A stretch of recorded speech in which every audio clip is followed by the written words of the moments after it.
Ini saya kasih tahu kepada orang awam semua. Kalian ini lagi dibodohi. Kalian ini lagi ditipu dengan bawa-bawa Ahlul Bait. Hari ini mereka takut. Mereka takut orang awam tahu nasabnya palsu. Takut. Kiai Imad boleh ceramah apa saja, tapi jangan bahas nasab. Kenapa takut? Kenapa kok nggak boleh orang ceramah ngebahas nasab? Emang soalnya apa?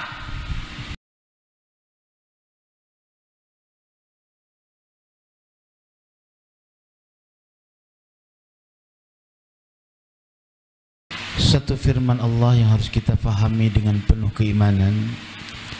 Wa qul ja'al haqqu wa zahaqal batil innal batila kana zahuqa. Artinya kebenaran itu pasti akan datang. Kebatilan, kedustaan tidak akan pernah kekal abadi. Dia mesti akan hancur. Karena sesungguhnya kebatilan itu pasti akan sirna. Maka oleh sebab itu teman-teman semua,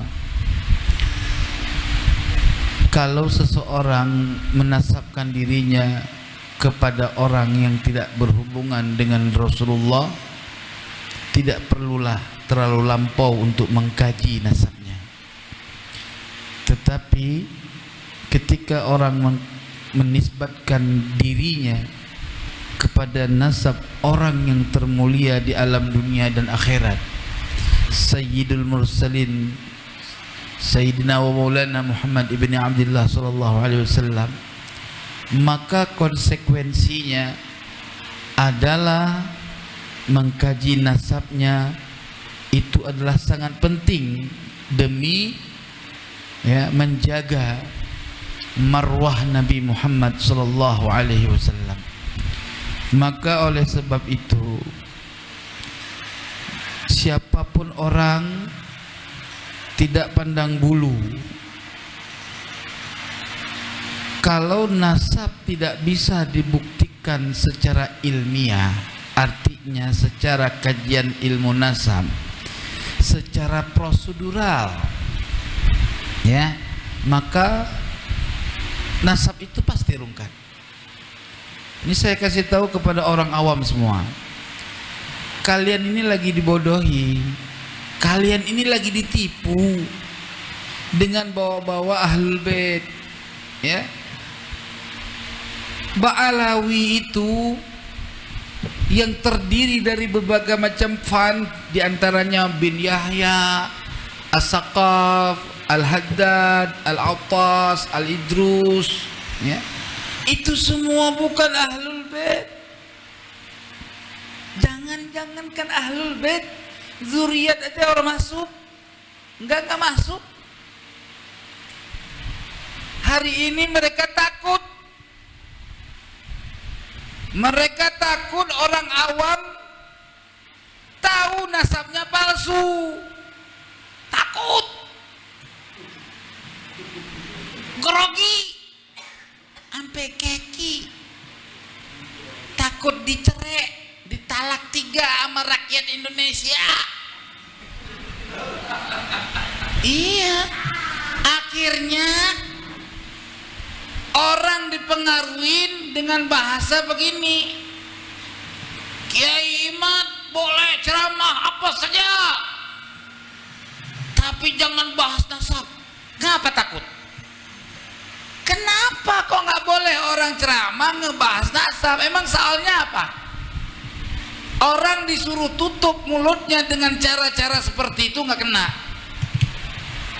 Mati, ingat, mati membela kebenaran, mati dengan niat mengungkapkan palsunya nasab Bani Ba'alawi, matinya syahid.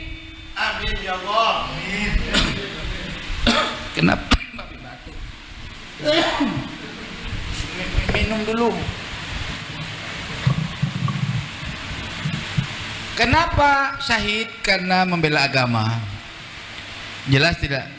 Nabi bilang, man kadzdzaba alayya muta'ammidan falyatabawwa maq'adahu minan nar. Siapa yang berdusta bawa nama saya, macam-macam berdusta bawa nama Nabi, berdusta dengan membawa nama riwayat hadis Nabi, berdusta dengan membawa nama Nabi, kalau aku kakekku ini adalah Nabi Muhammad, ya, itu dusta bawa nama Nabi. Cilaka 15, cilaka 15, enggak lebih.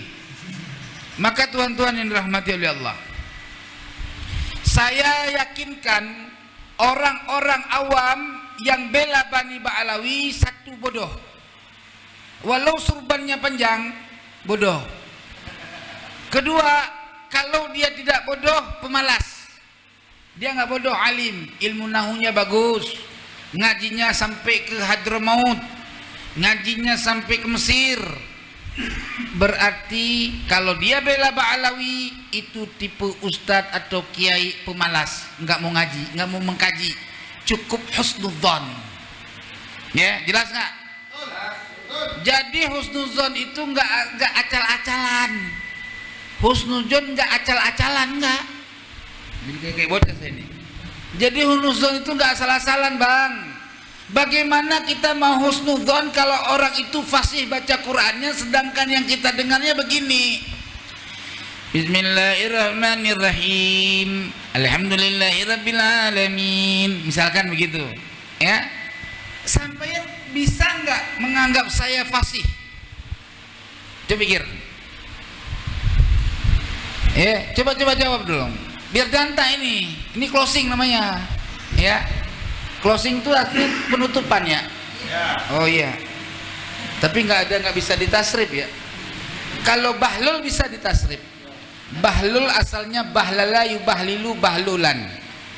Makanya tuan-tuan semintanya, ya, yang namanya orang kalau baca Qur'annya salah, bisa nggak dihusnudzon kalau dia alim? Bisa. Oh bisa, bang. Jangankan masalah agama, ilmu dunia aja kalau orang bodoh ya goblok.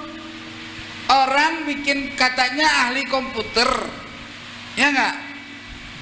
Buka Word aja orang bisa, buka Microsoft Word, ya. Microsoft Word aja kagak bisa. Bisa nggak kita husnudzon kalau dia jago komputer? Masa ilmu agama kalah sama ilmu dunia? Betul. Iya. Jadi teman-teman semua dimanapun anda berada, kalau kalian tidak suka sama dakwahnya Kiai Imad yang ngebahas nasab Bani Ba'alawi, datang pakai assalamualaikum sebagai kaum muslimin, duduk manis, tanya Bapak Kiai kapan kita bisa diskusi. Begitu baru betul. Iya, jangan ngalang-ngalangin orang. Orang punya tangan, semua punya kaki dan tangan, betul? Manusia semua berani, nggak ada yang takut-takut, ya. Ular yang nggak punya tangan aja bisa menewaskan manusia, apalagi manusia yang punya tangan. Cuman satu, untung Indonesia ini punya negara hukum. Kalau tidak, aku buat bagaikan kisah Raja Rimba, ya. Maka teman-teman semuanya, ending closing ini adalah Ba'alawi palsu. Jelas? Bukan keturunan Nabi, tetapi keturunan Musa Samiri. Kenapa ketawa? Memang benar, ya. Oleh sebab itu, hati-hatilah sama tukang tipu. Sebaik-baik tukang tipu, ending akhirnya adalah menghancurkan harta kita. Tukang tipu kalau nggak bisa ditipu harta kita, istri kita diselingkuhkannya, ya. Hati-hati, sudah fakta dan terjadi, ya. Itu kejahatan tukang tipu. Nggak ada tukang tipu itu bagus, nggak ada. Apalagi jadi wali, yang biasanya tukang tipu itu gila. Oleh sebab itu, jangan pernah percaya nasab Bani Ba'alawi itu nasab palsu bin palsu. Jadi binnya palsu semua. Oleh sebab itu, wallahu muwaffiq ila aqwamit thoriq. mohon maaf lahir batin, hei Bani Ba'alawi jangan tersinggung, saya lagi sampaikan yang betul. Kalau kau tersinggung nggak apa-apa, tapi syaratnya coba buktiin kakek kau itu namanya Ubaidillah, anaknya siapa, begitu, ayahnya siapa. Ahmad bin Isa bener nggak punya anak Ubaidillah, tolong buktikan data. Kapan Ubaidillah syuhrah wal istifadah, pertama. Kedua, kapan Ubaidillah diaku dalam catatan kitab sezaman, ya. Kalau dibilang nggak ada syarat kitab sezaman, maka semuanya nih dengarin, kalau kitab sezaman tidak menjadi syarat untuk meneliti suatu nasab, maka kambing congek bisa jadi keturunan Nabi. Jelas kira? Siapapun orang bisa jadi keturunan Nabi. Orang nggak ada kitab sezaman, betul? Wassalamualaikum warahmatullahi wabarakatuh.